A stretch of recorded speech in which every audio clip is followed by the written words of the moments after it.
In 1922, Virginia Woolf wrote this in her diary. Well, what remains to be written after that? 1922 saw the publication of T.S. Eliot's The Wasteland, of James Joyce's Ulysses. But she wasn't talking about either of those. She was talking about Marcel Proust's À la recherche de la temps perdu, which was published in sections over the previous 14 years. The point is that clearly around that time some very fine writing was being published, and not only fine writing, but writing that defined the times and established new ways of thinking and about writing and what writing could achieve.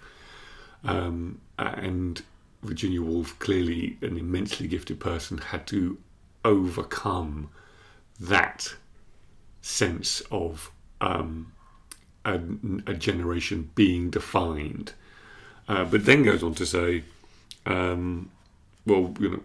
she then actually went on to write one of the finest novels of the 20th century, Mrs. Dalloway, which I haven't read, but will do.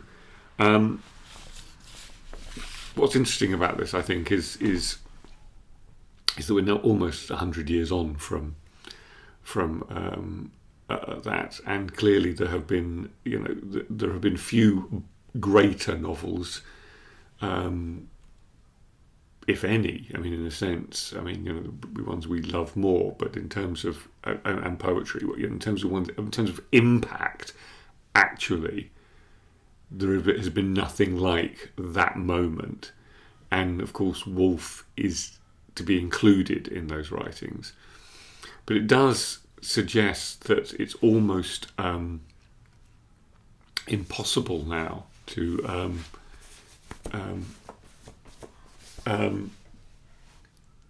write anything of such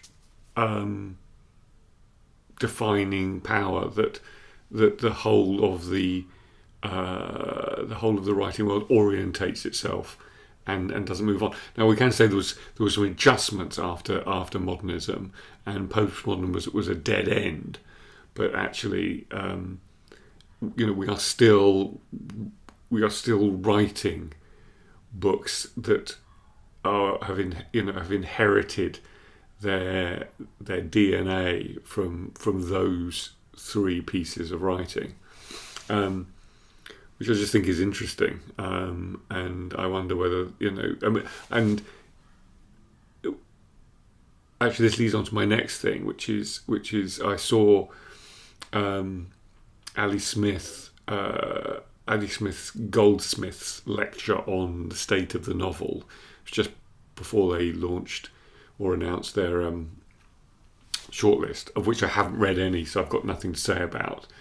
Although it is actually a very adventurous shortlist in terms of formal innovation, which is what the prize sets out to do, which is good. Ali Smith's lecture on the novel as a form was fantastic. It was witty. It was brilliantly clever. Its scope was wonderful. I mean, how it quite brought in Beethoven, I don't know, but it seemed to.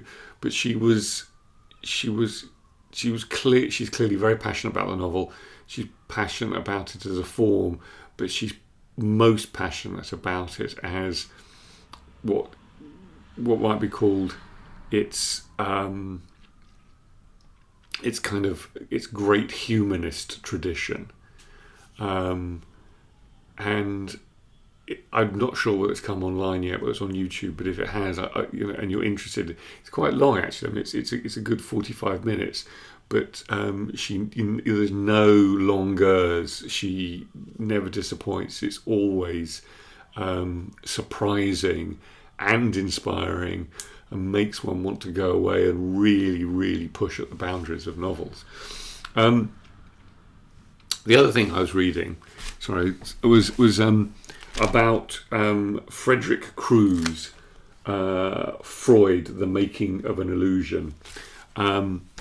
Now, Frederick Crews is interesting. So he's in his 80s now, and he started life as a Freudian, a passionate evangelical acolyte of Freud, then he sort of softened, and as often happens when someone is that fervent, they can do the whole switcheroo and become a equally fervent critic.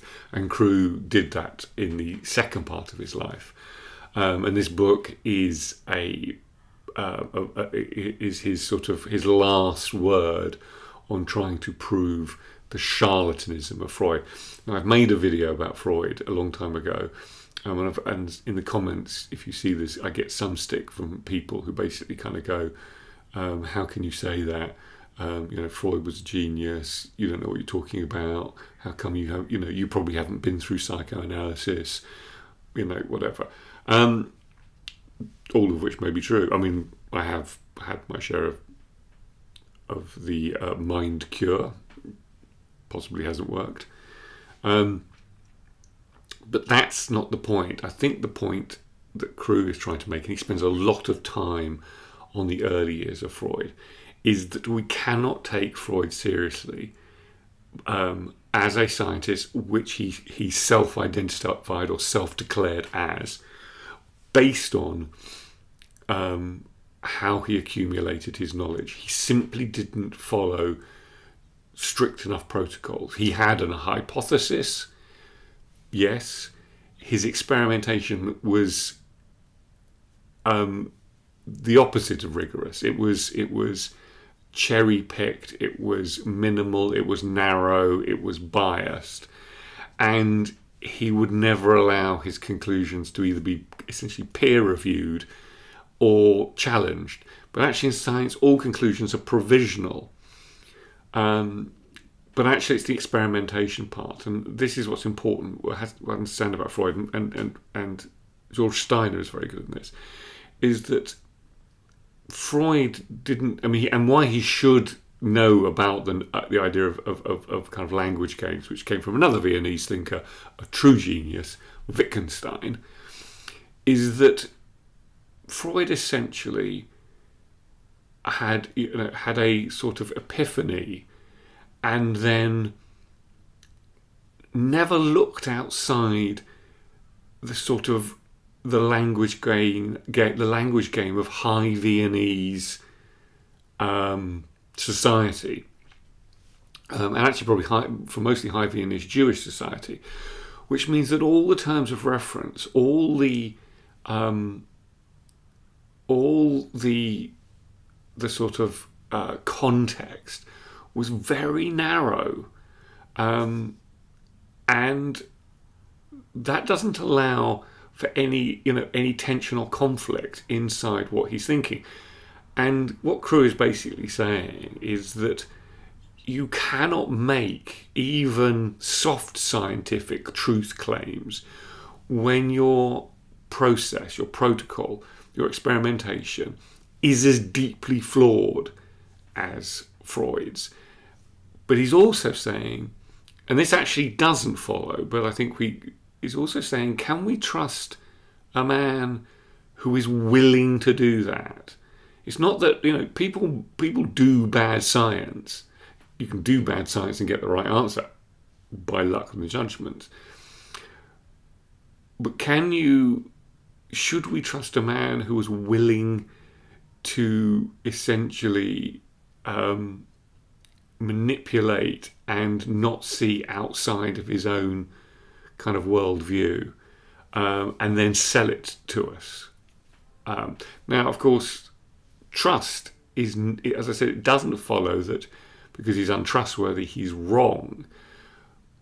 But I think if we look at his process and protocols and his untrustworthiness, we end up at a place that quite early on in Freud's career, he was relying on three things. An extraordinary level of intelligence. He was a brilliant prose stylist in German, and he was a charismatic. He had to have three things that are actually irrelevant to what he was trying to do in order to succeed. And that's always a worry. That's always a worry when someone has a kind of